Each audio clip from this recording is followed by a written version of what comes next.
in the content module. That's right. Yeah, the papers are in there. Yeah. Okay, here's what we're going to do. For one thing,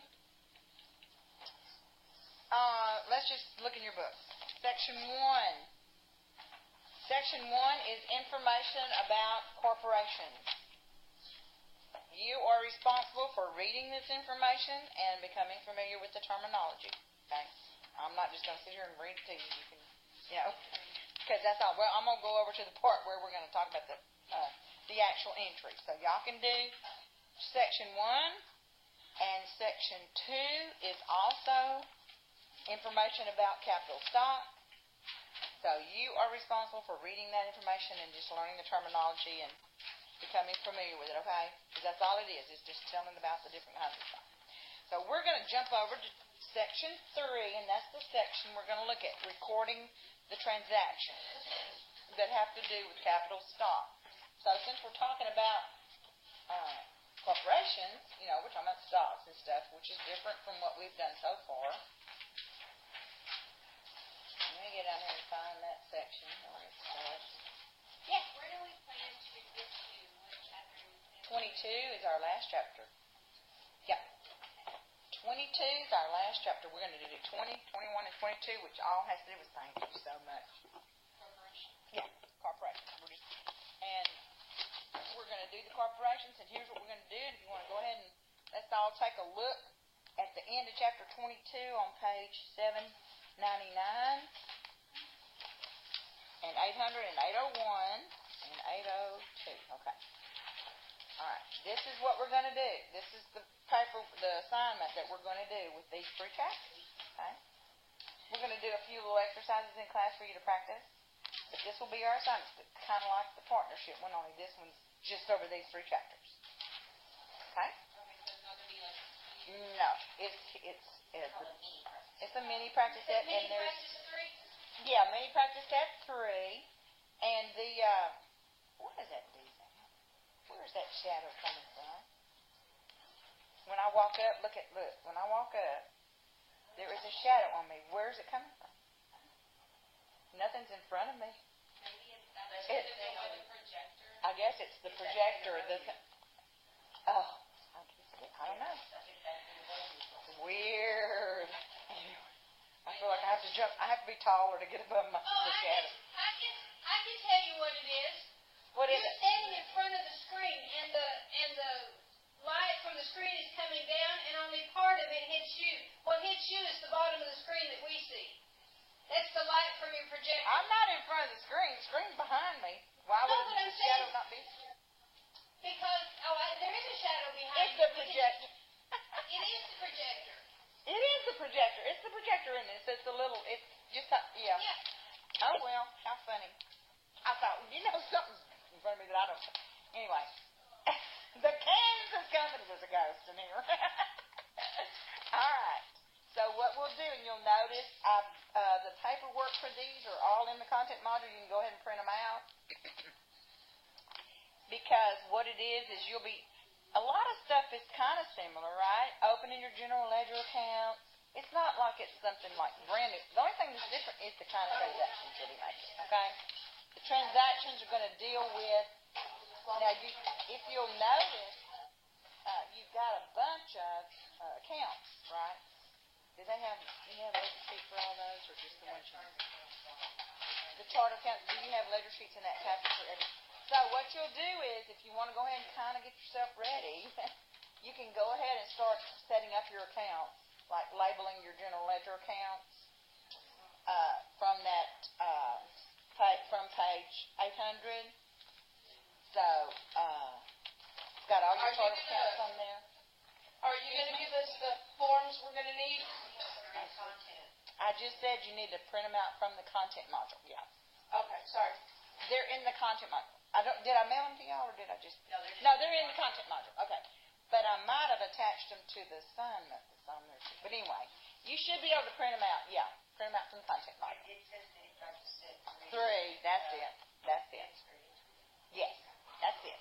So you should have plenty of forms, I believe. All the forms are there. Okay? So you can go ahead and first step in this Y'all gonna need to be listening, because you know what? When I hear a question after I've been talking and people been talking, I just really. Okay, so everybody listening? Okay. So open the general ledger account and enter your balances, which are given on that page. So you're gonna open your account, put the balances in there, and it actually gives you the debit or credit. So yeah, you don't have to figure that out. Right? Okay. And then you will be ready to analyze your transactions, and we're going to be starting. So you might can go ahead and start on them, but we're going to go over the transactions in class. I'm going to show you. We're going to hit on those quick and do a couple of exercises, and I might try to go ahead and give you an overview. Would y'all prefer that we just go ahead and give you the overview of how to do the transactions for the three different things you're dealing with? I don't know, that next chapter's kind of long, and then let's just go ahead and jump in this and do it and work together. Would y'all prefer that? I prefer that. Prefer that rather than just waiting. That'll give y'all 3 weeks. Will give us 3 weeks to work on it. I prefer that. That way we're not sitting here the last week trying to get that thing finished. Trying to get it all done. Okay, that's what we'll do. All right. So we'll just go ahead and hit it. Look at the different transactions. Of course, and it's all right here. They're all in your book too. You can go back and review. But we'll just take a quick look. Okay, we'll take a quick look then at some of these, and I may let you do. Okay, just to take a quick. Okay. When we record stock, anybody ever bought any stock? Y'all bought any stock? Yeah, I did. I played around with it a little bit just for fun. And I they buy have those penny stocks. stock trade. You can make a trade for like nothing. I mean, they give you 7 free trades or something. If you can buy $1 stock, kind of fun. Then you go watch it, and see what it is. They have $5 trades. It used to be very expensive to buy and sell stock, but now with these online Ameritrade or I don't know if Ameritrade. I got ING. Yeah. That's 2 I go through. I buy penny You go stocks. through Inc. and you buy and sell through ING. Is that penny stocks? Yeah. Is that orange company? Yeah. Yeah. Well, I'm gonna write that down because I haven't. Oh yeah, on benches. Yeah, I didn't know that you could do that through them. I thought it was You stock want to trade. buy my stocks? I like stock trade because of the babies that do their advertising.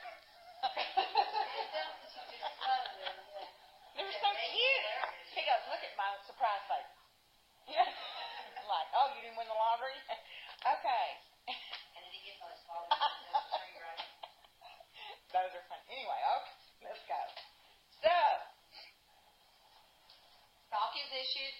People buy stock.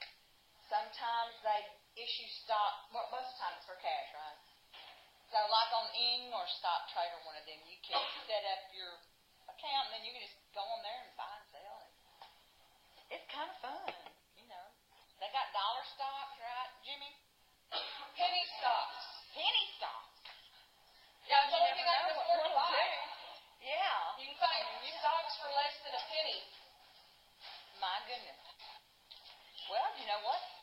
You might, research some of those companies. They might be something that's going to go. And even if they doubled in price, well, Anyway, sometimes corporations will issue stock to people from non-cash assets. That means a person might donate or want to come into a company. He'll say, I'll donate this equipment, this land, or this other, and you can just give me the value in stock. So instead of like in partnerships or whatever, instead of there being a capital account with money value, they have a stock account with money value.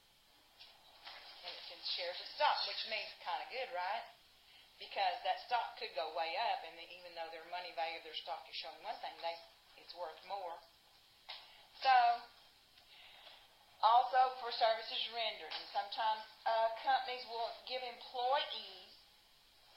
Walmart, I think, is one of them that issues shares of stock to their employees. They don't give it. You have to buy it, but you have access to it. You have access to. I thought they awarded it as profit sharing. No. Well, they may bigger. I would say At certain levels. Yeah. Last year, but we got it for a lesser amount than what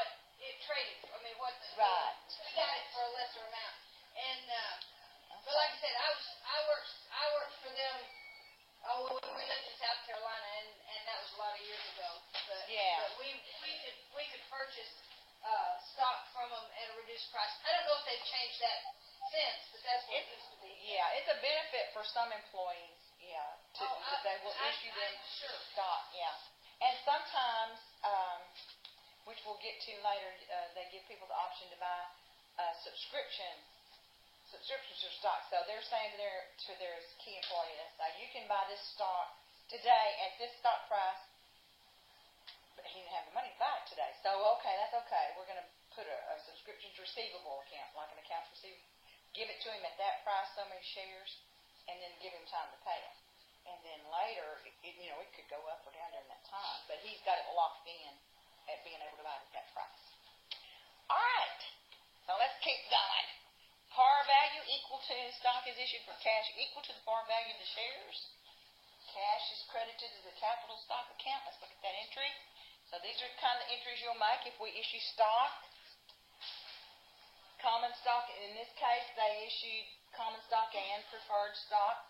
Common stock is just par value, the no benefits attached to it. Preferred stock, which you'll see when you read your chapters, has greater value because the preferred stock owners are guaranteed a dividend, which means each year, when they issue dividends, if they have good profit, they will divide up those profits and issue it out to their stockholders, a certain amount of it. And if you've got preferred stock, you get first choice, and a certain amount may be guaranteed. So preferred stock costs more, $100 a share versus $25. However, there are benefits attached. Then you just show cash, whatever we got for it, and then we enter in our common stock at the par value, preferred stock at the par value. This is when we sell it straight par value, okay? Sometimes if they give us something different, we talked about this, and I think you'll be very familiar with these kind of transactions because you just dealt with partnerships who did this, right? So what happens is, instead of the cash, it would show inventory, land, whatever they donated, and then it would show the value of the stock that they were being given. Okay? No big deal. All right. So here's our balance sheet for the corporation. Again, we've already encountered current assets, right? Total current assets, long-term assets. Okay, and then liabilities and owner's equity, current, and then your equity, you may have current or long-term. This company only has current assets, right? Liabilities.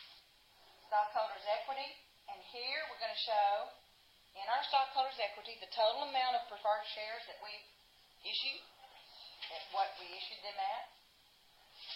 Par value, it means they're going to get 10% dividend if they pay dividends. 8,000 shares were authorized, so we set it up as how many shares were issued. Now you're going to have this note in here. This tells you in your balance sheet, it's going to tell you how many total shares are available to sell. Now you can't a corporation can't just go, oh well, I think I'll issue some shares today and get some money coming in. That doesn't happen. This is set up in a corporation, the corporation document, and they say how many preferred stock shares they are making available, period, at this point. Now they can later go in and get their board of directors or stockholders to vote to issue more maybe. But at this point, when they're setting up, they have so many preferred stock available. They have a total of 8,000 shares that were authorized by the company, by the board. And corporations are governed by a board of directors, not an individual. So, in this case, we have that many authorized, and here's how many we have issued. So we have sold or issued 1,600 shares at par value. So 1,600 shares times 100, this is the amount of value of those preferred stock. Same thing at the common stock. How many authorized shares? We got 40,000 that we authorized, so we can sell that many.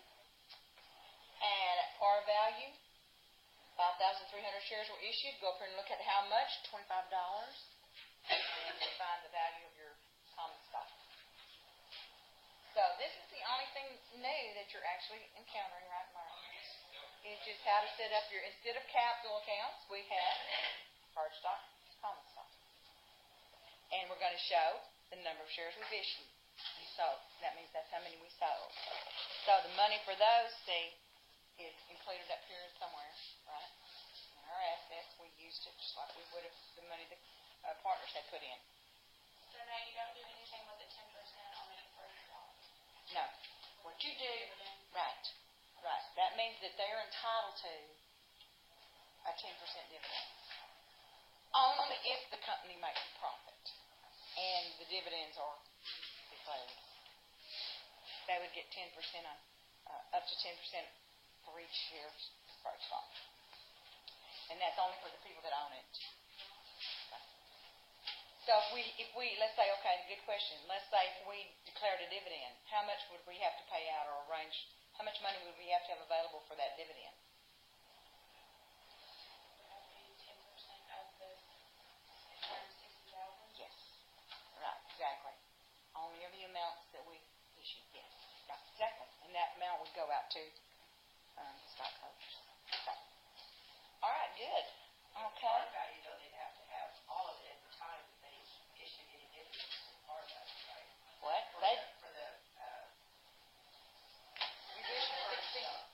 We've issued 1,600 shares, and that's the value. Okay, I meant the common stock. If the only way the common stock would get it is if they issue any kind of dividend on the common stock. No, yes. If there's any money left over after the preferreds are paid, and like they're saying we can pay this much out in dividends, the preferreds get their part first. If there's anything left, it is distributed to the common stockholders, just equally. You know, how to divvy it up, how many shares, how much is left, and that's how much. Exactly right. Yes. Okay. Organizational costs, again, this is just another thing that we covered in setting up a business. So organizational expenses are considered an expense. So you'll just set them up as, total them all together and set them up as what you had to pay for these fees and stuff. That's not it. Okay, now when stock is issued for more than par value, that means it's issued at a premium. So we have another account called paid in capital in excess of par value. So what that means is our stock's pretty popular, and a lot of people want it. We don't change the par value on our records. The par value stays the same. However, people may be willing to pay more. For a $100 share of stock, they may be willing to pay $125 a share. So when you have that in your account, you have to set it up as part of it is par value paid in above par value. The other just goes on the regular line where your stock is issued. So there's a separate account. Okay, so in this case, we issued 400 shares of that preferred stock, right? At $100 a share, that would be the par value, right? So that's the value we can put in here as preferred stock value. But they paid $5 extra. So we got another, what, $2,000 that they paid in addition. So we're going to put that in our paid-in capital in excess of par value. It's just another capital account. That's where we keep up with that one. It's not added to the value of the preferred stock account. It stays at par, number issued, par value. And then the cash we get would be $42,000. Okay. And so this is going to show up down there as another capital account. All right. If it doesn't, stated value is assigned by your directors and the charter issues how much. If you're issuing no par value, then it's whatever you get for it at that time. It's what you record as your value. And usually a stock certificate's not going to show a stated value. It would just show you have that share of stock. Whereas when they state it, it'll have on there 1 share of preferred stock, $100 par. Not stated. It doesn't have a par value. It's just issued with not a value on it. Okay. You'd have to go back and look at your charter to find out how they set it up. Lots of times they just set it up as $1 a share normally when they start in the auction. But the rules, and y'all can read through this. I'm not going to read this to you, but the change requires revision. They have to go back and revise the charter. Any changes have to go back through the board and have to be revised and have to show up in their charter document. So it's a very legal type procedure. Okay. Because sometimes you'll find they do different things, but anyway, well, stated value wasn't assigned. The first issue was for 1,000 shares for $20. So since it didn't have a par value, we just say, okay, cash, we got $20 a share for this one. Some people bought it. So it would be cash, 20,000, common stock, 20,000. Just whatever they could get for it. Second issue, see what happened? $22 a share they sold this for. Stock's going up on the market, they can sell it some more.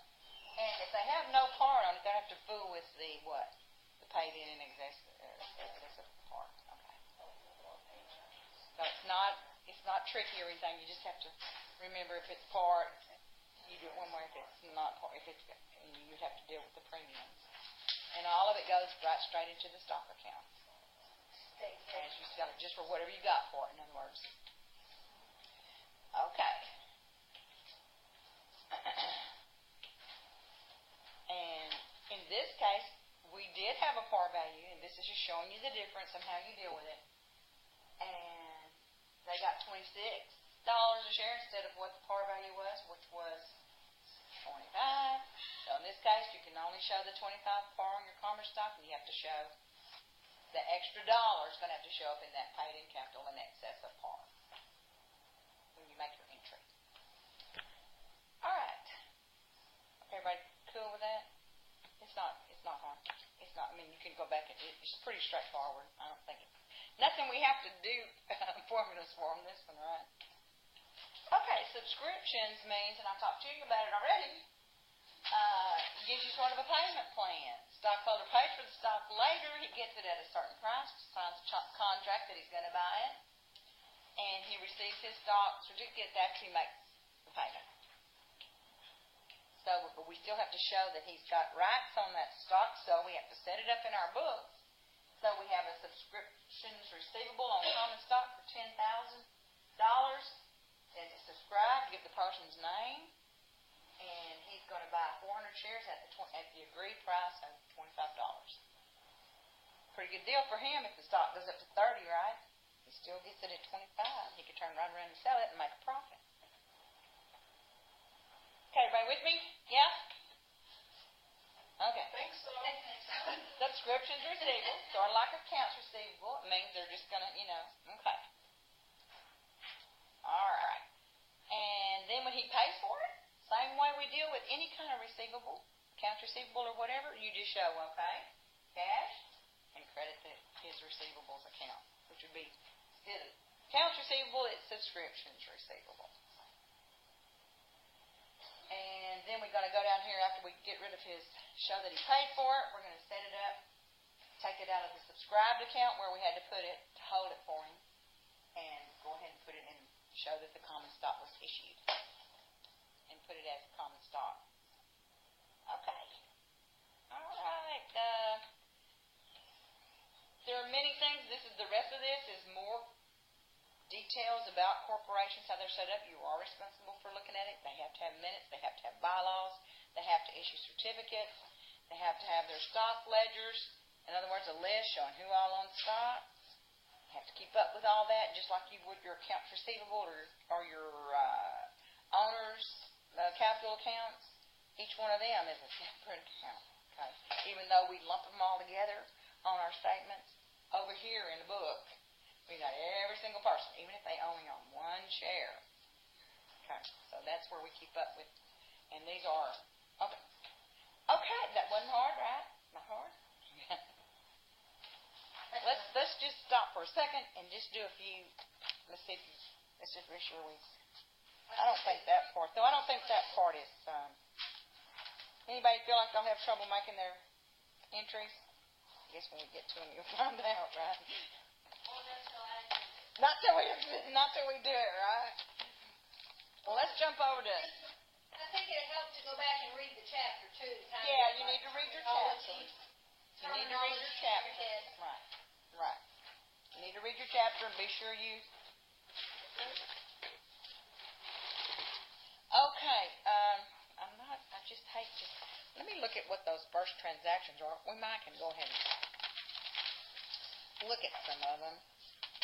Okay, on your practice set, I'm going to jump over there and look and see if you've got your instructions on it, so I'm not sure how they want you to start it. They may want you to start it with your, got your okay. Issued, the first one on January 5th, you're issuing your stock. Yeah, we're not going to be able to do it till we finish it. Okay, never mind. We're going to have to finish all the 3 chapters. Let's go ahead and look at chapter 22 chapter 21 since it gets a little more into, well, corporate income tax. That's going to get into our taxes, which I guess we can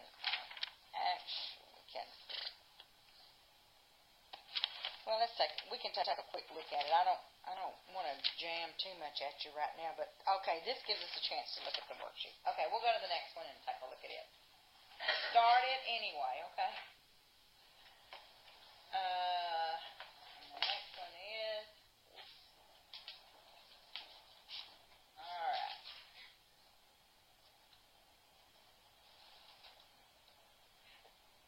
Well, you know what we could do? Okay. No. All right. I was planning on not doing it, going ahead and do it, but I think the better idea is to go ahead and. Hey, girl, made it. Okay. There we go.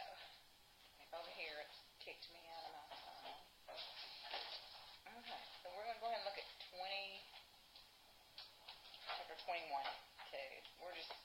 We just finished looking at just that section 3. You're responsible for reading all just the basic information about these, but we looked at the entries and all on,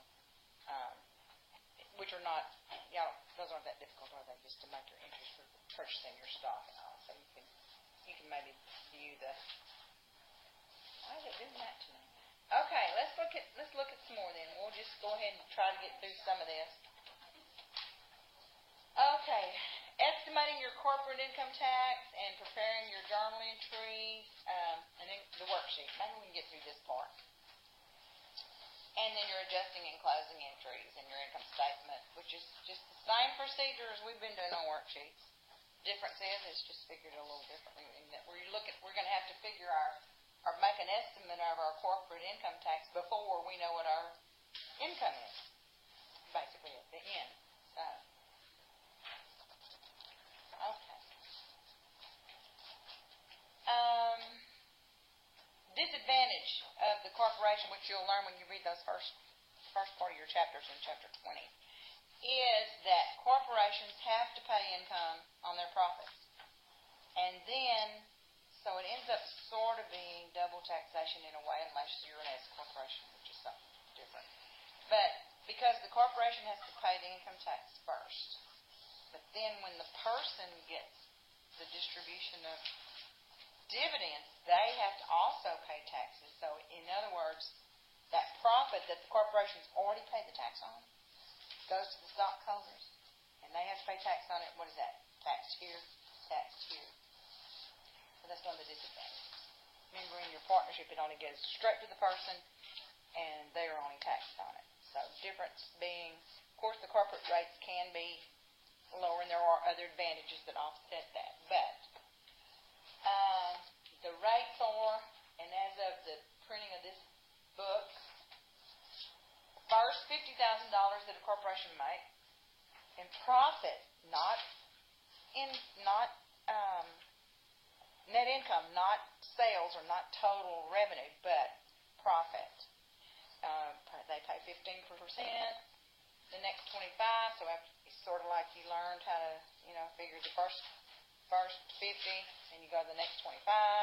25% to the next 25, 34%. So the more money they make, more taxes they have to pay. And if it makes over the $335,000 as of the printing of this book, they've got to go to the IRS and get publications for the rate. Sort of like your individual, right? When you get to a certain level, you got to go figure it on somewhere else, and not covered in the charts, right? Okay. Beginning of the year, we estimate our income tax expense for the coming year. It's kind of hard to do, right? We're going to have to estimate about what we think we're going to make. But we can base that on last year's income. You're going to have, because remember, we have to make those quarterly deposits. So we've got to make an estimate. We've got to make our quarterly deposits as we're estimating this tax. They're not going to let us go all year and wait till the end to pay the income tax, and then we say, well, we don't have any money, right? So we're going to have to send it in quarterly. So April 15th, June 15th, every quarter, September and December 15th, we have to make our estimated deposits of what we think our income tax is going to be. Then at the end of the year, we recompute it all and come up with an accurate figure. If it's more, we have to pay more, because it's sort of like what? Sort of like we do on income taxes, right? Same thing. If we've overestimated, they got to give it back, right? So, same thing. If you hadn't claimed enough deductions, what do you have to do at the end? You have to pay. Same thing. So that's all that is. Okay. At the beginning of the year, and here's your and what you would do is go ahead and claim it as income tax expense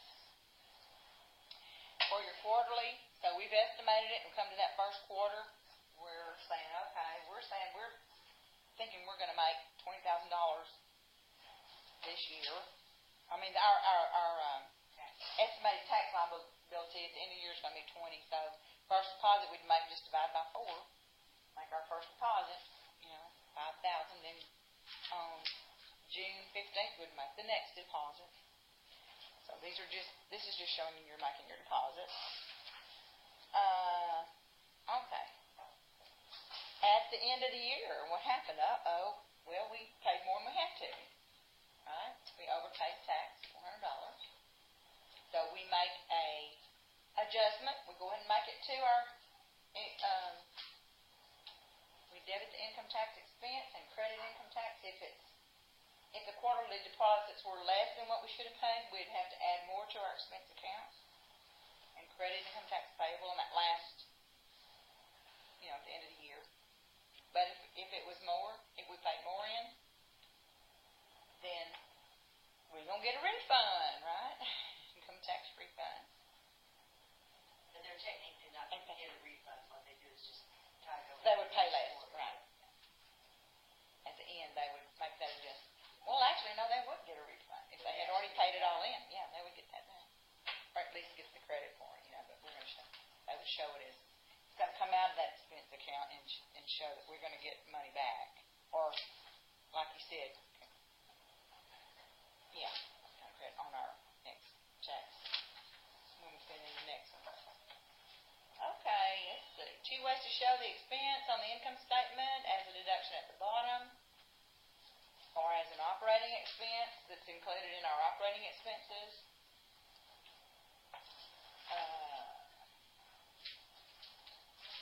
Income reported on your financial statements will not usually match your taxable income reported on the income tax return because they have different rules. And so, remember some of the things we had covered in the tax laws, on the taxes showing, like when y'all figured something, we had to use the income tax method versus the other method, and on trade-ins, on things like that. So the books and the tax reports may not match. So you got to have 2 sets of reports. Okay. All right.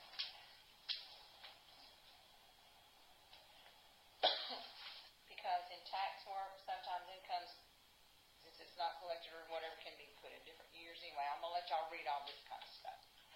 Okay. Let's look at the worksheet. worksheet, how is it different? No different. They're almost exactly alike as you did for your sole proprietorships. Same columns, generally the same type entries. Except you got to show that income tax adjustment first, and you may not, and it's really before. You're going to have to adjust it because you're going to have to adjust it to show, because right now at the end of the year you're doing your worksheet, you're finding out how much you made actually. So that's where you're going to have to go in there and adjust that income, whether you have put in too much or not enough. That's where the adjustments are made. All right, so let's look at it. Okay, so in the income statement columns, before the adjustment, you total your income statement columns before you make your adjustment for your income tax. So you're going to figure up your income statement columns, debit column and credit column, and you're going to label, it's going to be the income tax expense is going to be left blank. We're going to go ahead and figure out the net income before tax. Okay, so we'll come up with a net income before the tax is taken out. This is the tricky part of it. This is the one thing that will be tricky. This is the one thing that can be tricky. Okay. Because you have to figure it without knowing what your net income is. And then actually, when you figure it, net income before the tax expense is taken out is not really your net income, because your net income is after your tax expense is taken out. Okay. So, Kind of only halfway done at that point. well, you're sitting here wondering, well, what in the world? Okay, so now I've got to figure it. So let's see what we do. And I've done this.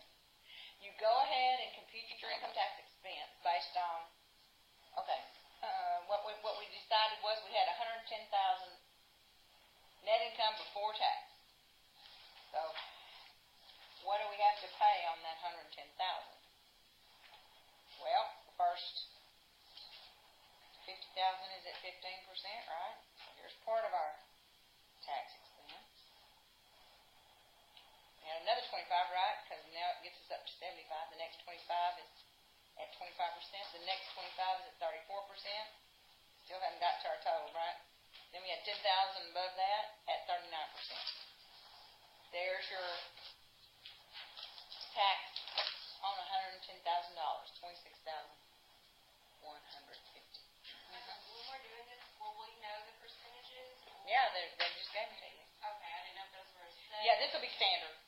Yeah, it'll be standard on all corporations. Yeah.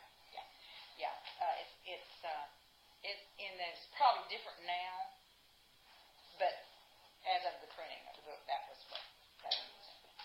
I think they might have gone. I don't know. Seems like they've gone down a little bit. Seems like this figure's now 30%, but I'd have to look it up. Okay, so our total.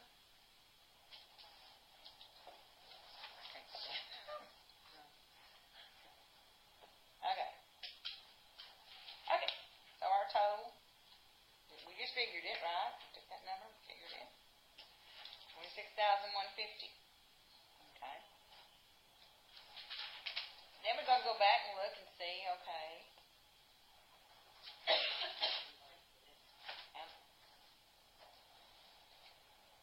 How much we put in.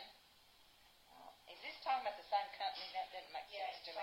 It's talking the same company. So he actually had $110,000 and he thought he was going to, no, he was pretty close, wasn't he? Because it was 26. Yeah, and it was 25. And when they ended up with 20,000, okay, they had deposited 20, but we were due 26, whatever. Okay. Oh, there it is. Just wait. Wait on it. Okay. So we got to pay an extra $6,150. So that's we've got to send that in to them, right, on our income tax return. And we record this adjustment that we just discovered in the adjustment section of our worksheet. So in our adjustment column, we will have a income tax adjustment for that $6,100. So we would debit the income tax expense and credit the income tax payable for $6,150, showing that we got to pay this much more and it's due. And then that's going to be filled in after you've done these calculations. Go back to your worksheet and fill in those two places. That's one of your adjustments. But notice you have to do that adjustment after you've completed all your other columns and carried them across and figured your net income, right? Okay. So, you see what I'm talking about? It's kind of a backwards situation. Okay. Just move ahead and then move back. Move back. You got to go ahead and do it, but just don't complete everything yet. Just leave it and then go back to your adjustments column and make that adjustment.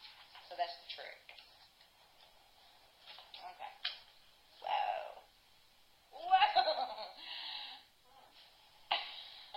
And what do? We always make our adjustments, You're going to have adjustments to make on different things, just like you did for the partnerships and for the sole proprietorship, supplies and insurance and all that. The same kind of adjustment, only this one would be included in it, your income tax adjustment. Then closing, we close the revenue again. Still using that handy-dandy income summary, right? Close it to the income summary.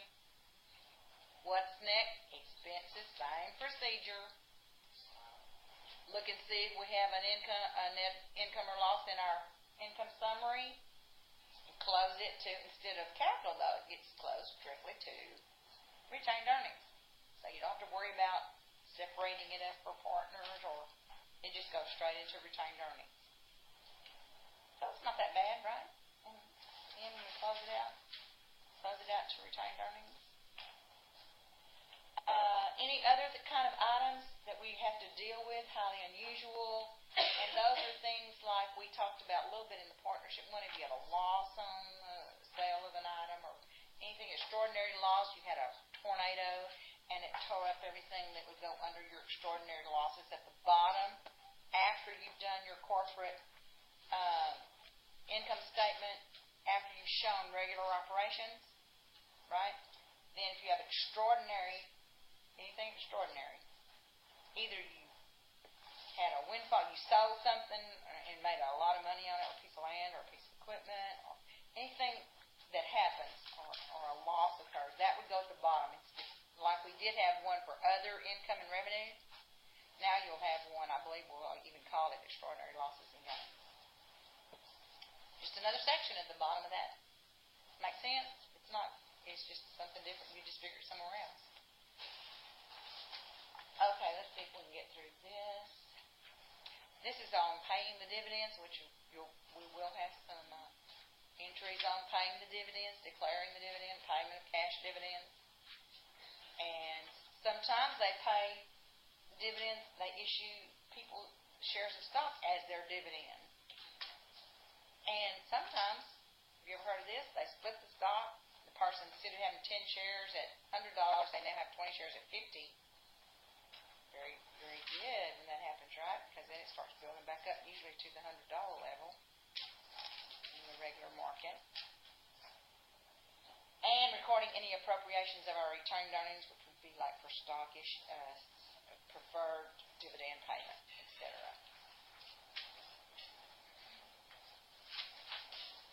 Your retained earnings, note, not a cash fund. We're keeping it in our business. We're saying this is the money that we've made that's in the business. It's not a cash fund. It is then allocated or reinvested, usually in the same business, as more inventory, right?